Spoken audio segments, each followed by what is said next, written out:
sa akin. Mas mahaba sa akin. Ano ba yan?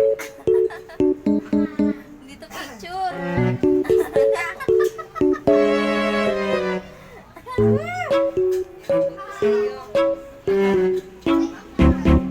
Wala na pa. Pwede ka na magtali. Dito bukas. Mamaya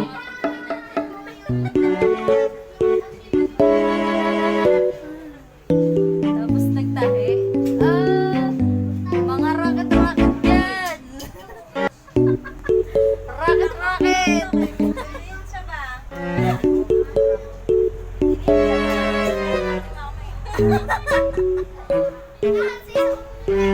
Ayan, tatahimik namin ng notebook.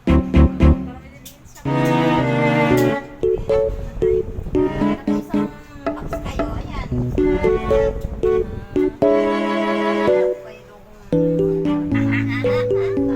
Sige, kahit ako na lang ba yan.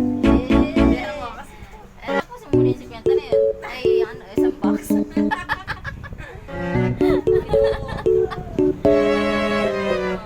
Kaya mo ba yan? Eh, ngayon lang isang braso na buhol-buhol pa eh. Ay, di yan.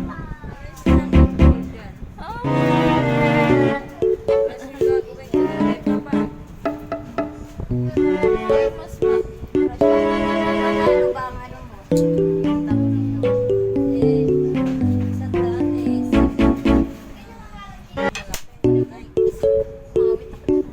Depende, tapos paano yung depende? Kung natapos mo yan, ano? Tapos hindi ko natapos. Kasi hindi ko kami ang akong ginagawa. Naka-straight ng load kasi.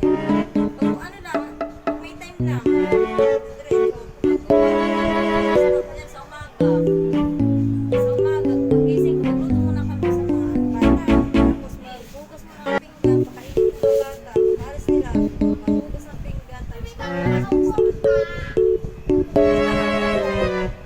Tapos magbugas-balis. Tapos luto na naman. Darating ang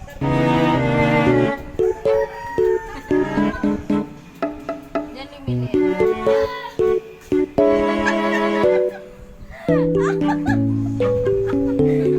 Si Mama din mas lalo lumiliit. Laki-laki. Naku po, pinalit lalo. Malaki kami ni Mama. Sabi mo eh. Dalawa, ikaw na, siksik. Siksik, liglig at umaapaw, apaw.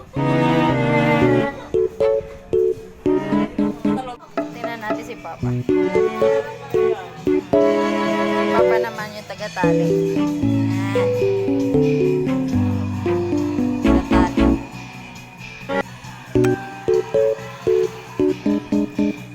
Ito yung mga tinatali notebook. Kasi kami lahat.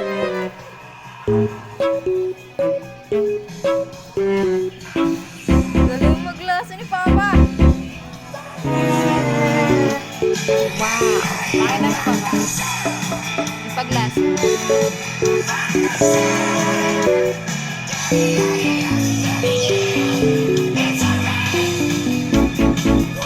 Wow. Galing na pagkalaso ah.